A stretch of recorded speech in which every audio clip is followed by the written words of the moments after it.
So yes. Next one. More Banco. Yeah. I just think of it as Il Sono, and it's not. It's Io Sono Nato Libero. I can never remember what it's called. It's weird. Third album.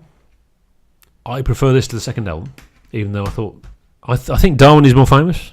I don't know if it's because of the name and the cover is more recognisable, whereas that's a door. It's a picture of a door. Album cover. This is actually a fantastic prog album. Prototype stuff, and yet there's going to be not much for us to say. So, really, forget that. It doesn't matter that we don't have much to say. This is fantastic. This is, if you don't have this album and you like prog, you should get this album. So forget the fact that we've got nothing to say. It's going to be like a 9-minute review or something, maybe. It's fantastic. Notable change. Sounds like prog. But much more ELP than the previous one. And if you told me that, I'd have been like, more like PFM, effectively. The Italian folk fits naturally into the prog thing more than the last album, where it was much more apparent. Really good. There's a bit of, I suppose you could call it fusion stuff, but it never feels like jamming. It never really feels like soloing. It's all integral into the music, into the composition. Musicianship is absolutely top notch. Compositions are written, the Siegs and everything work fantastically, and everything's good. And I'd expect no less from Italian prog, because Italian prog is bloody good. If you like British prog and haven't heard this stuff, you need to hear this stuff, because it's brilliant. Yeah, I mean, it seems to be the separating thing between Italian prog and British prog is that the actual musicians in Italian prog are really, really good. They're proper musicians. They've actually been trained to play properly and learn the notes. Not like, I want to be a rock star, so put an advert in Melody Maker and whatnot, so I can push back the boundaries of music. It feels like these guys have studied at conservatory and all that. And I have a soft spot for any music that puts the piano prominently in there, and that's what this does, I don't know if that's because I like the piano and I'll play a bit of the piano, or because just everything is so guitar focused. Actually, finding a piece of music that isn't guitar focused is quite that's a prog thing. Yeah. Because obviously, because rock and roll, it's guitar. Well, let's do piano. But the problem is, of course, what ends up happening is it's synth. Yeah, and then you get the ELP thing. Yeah. And you wish they'd played the piano instead. Yeah. And you're like, what are you doing?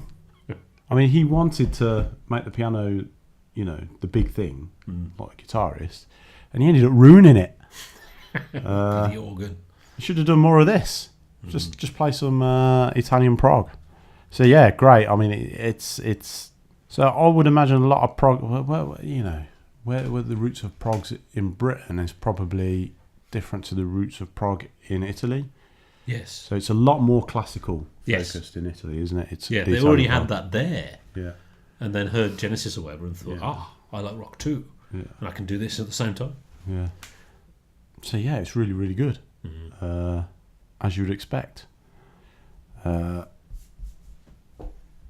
know what else to say, really. Great stuff. Exactly. Yeah. It's another one. It's really good. Yeah. Just buy it. Just buy it. Get it. This one. The Door one. Boring cover. Forget that. Don't worry about that. Darwin is more appealing because of the cover. This is better album. So I'll put here, it's the piano thing again. You already said that. Piano is better than synth. Of course it is. There is loads of synth on there. Yeah. So I don't know whether it's just mix. It's you can tell it's embellishment. It's window dressing. It's extra sound rather than we've got a new toy. Right, put that up in the mix. No. Okay. So what does it not have? It doesn't have the sense of fun of like Gentle Giant. The silliness. There's no fun. It's very serious. This is serious music. Stop laughing. It's serious. There's nothing funny in any of it, even though it's prog. So, mate, if you're trying to look for something to criticise, that you could say that maybe track bloody 3. I don't know what it's called. La città sottile. Sorry, la città sottile. That's piano awesomeness, basically. When it started, it made me think of Trilogy. That's better than Trilogy. Same kind of length, piano based, better. It's actually better. I prefer side 2 to side 1. Side 1 has got the obligatory epic and then acoustic song, so that's cool. But the 3 tracks on side 2 are fantastic.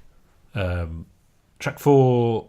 Oh, I've got track 4 is your genital giant sounding prog epic. So we'll leave that there.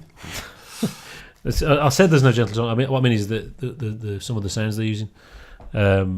Track 5 is kind of a sort of Rick Wakeman thing. So I said there's not much synth, but on track 5 they do turn it up a bit, like a Rick Wakeman thing almost, a fanfare. But having that on a whole album is not the same as having it as the coda, and I think it works fantastically. I think that's great. It's only 2 minutes 39 of brilliant. I'll never have enough of this type of music in my collection. I'll never get sick of it. You know, we've had 240 episodes of reviews and we've only got it now. It doesn't matter.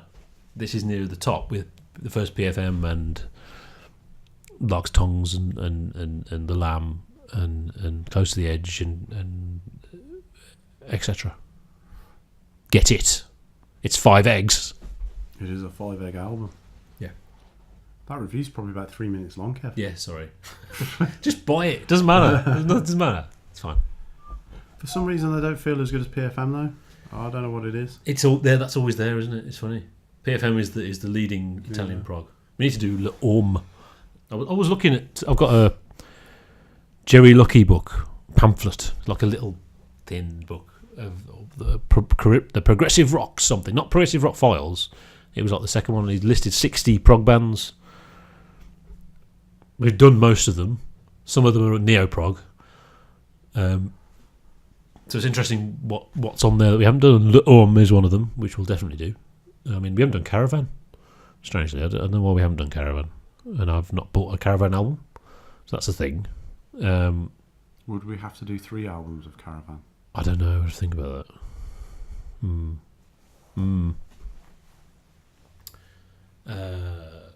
Amondul 2. Amondul 2. We should do that. We should do a bit more German prog. I mean, we were a bit lukewarm on German prog, actually, interestingly. Yeah. But Italian prog we really liked. French prog we really liked. They're called this Hungarian prog band. They were huge in Hungary. Can't remember. There's pictures of them and they look ridiculous. But yeah, we need to do them. And I suppose folky, sort of neoclassically kind of Renaissance-y, not the band, type stuff. Griffon and stuff like that. Maybe, don't know. So yeah, the next one we're doing is the big orchestral one. I can't remember the name of it. It's that one. That's why we didn't do the first album, because they're all much the same style, so we wouldn't have anything to say. So we're doing something different for the next one. Yes, cheers.